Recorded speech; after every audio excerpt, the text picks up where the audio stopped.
Hey everybody, Flip and Danny here, founders of the Freedom Real Estate Group, family of companies. And welcome to another episode of our podcast, which is called Freedom Through Passive Income. There we go. And this episode is entitled, Where Do the Mega Wealthy Invest?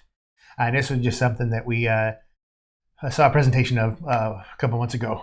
You know, not where the 1%, what the 1% do, but it's what the 1% of the 1%. Mm-hmm. Yep. You know, and I didn't know about this. But there's a website called Tiger 21, and not Tiger Beat, right? Wasn't that the teen magazine? I have no idea. No? Okay. Anyway, so Tiger 21 and the website, you have to have $50 million in minimum in investable assets just to be a part of that website. So you're saying it's exclusive? Yeah, it's a wee bit exclusive. Okay, gotcha. Yep. So we took some reports from that website to find out where, if everybody in this class of investors, this club of investors has $50 million at the very minimum, where are they putting that $50 million per person, right? And so as suspected, real estate was the top. Number one. Shocker. And private and public equities were number two, and depending on the years that they studied. So Flip has got a graph. If you're watching on YouTube, you're going to see the graph that Flip's holding up here right now. And if you're listening to the podcast, sorry, we'll walk you through it here real quick. But we're just going to talk about the top three, which we just said. So in quarter three of 2020 to quarter two of 2021, the investment allocation was 27% of their money went into real estate. 22% went into private equity, and 25% went into public equity.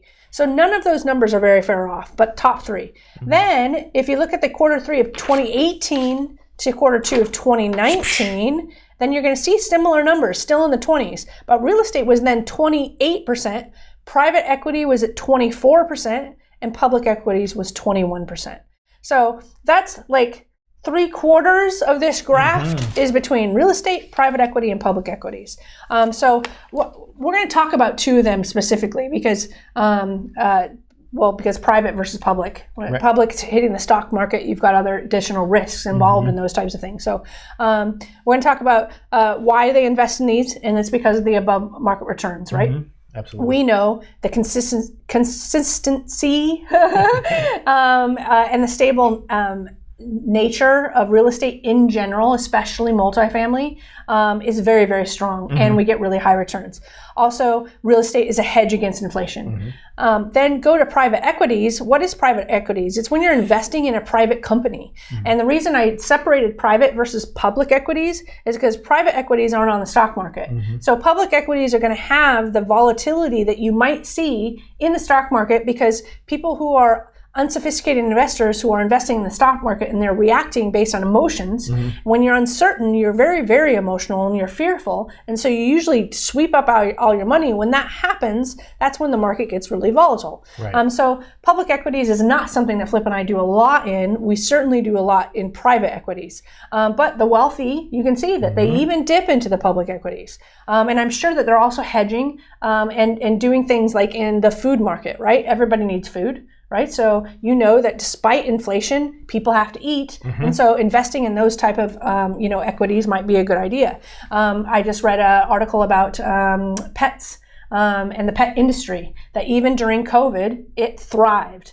People like us, we take care of our pets. Our pets are like our children, and we're going to continue to spend money. Even if prices start rising, we're going to continue to spend money. So that's another kind of recession-proof type world that I'm sure that if it's in the public equities, I bet that they're investing in those. But the private ones, they're not going to be as affected on the stock market, right? Because they're not public, and so they're not going to be affected by those swings. And as long as there's a track record of success and they're following the demand, supply and demand, and have the ability to hedge against inflation, that's where the wealthy are putting their money.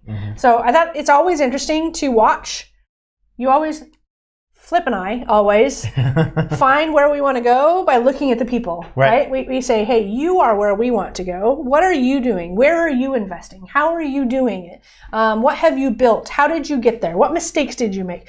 How do you wish you would have done it when you started? We ask all these questions because we want to get where that person is. Well, this is one of those examples of, hey, these guys are pretty wealthy. probably pretty intelligent about what they're doing, and they have their own little secret circle. Yep. What are they sharing with each other, right? Mm-hmm. And they're all 3/4 of their investments are in equities and real estate. Like, that's telling. And I thought, I bet you more people would like to hear this, because I found it really interesting. Mm-hmm. Not that that's kind of what we do too, Right. but it's always nice to go, ooh, hey, the ultra wealthy are doing it. That's right. We're on the right track. That's right. and so when you saw the Tiger 21 website, how did you put a date on when we're on there? I haven't yet, but you know that goal line of mine that keeps on moving? It just got a little further away. Well, we hope that you enjoyed this episode. Make sure you're heading on over to our website, freedomcapitalinvestments.com, to join the Investor Club.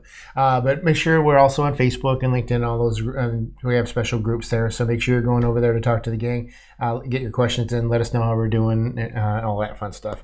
But hit the like button. Yeah. Hit the like button if you want to invest like the ultra wealthy. you want to get Tiger beat. Whatever. I'm gonna have to Google it now. Isn't that the magazine from the 80s, with the teen magazine, Tiger Beat? I don't know. think so. I wasn't one of the girls who bought those magazines. Hit the like button if you remember Tiger Beat. But we always like to end all of our episodes with invest smart, live happy. Bye, everybody. Nothing on this show should be considered specific, personal, or professional advice. Please consult an appropriate tax, legal, real estate, financial, or business professional for individualized advice. Opinions and information on this show are not guaranteed.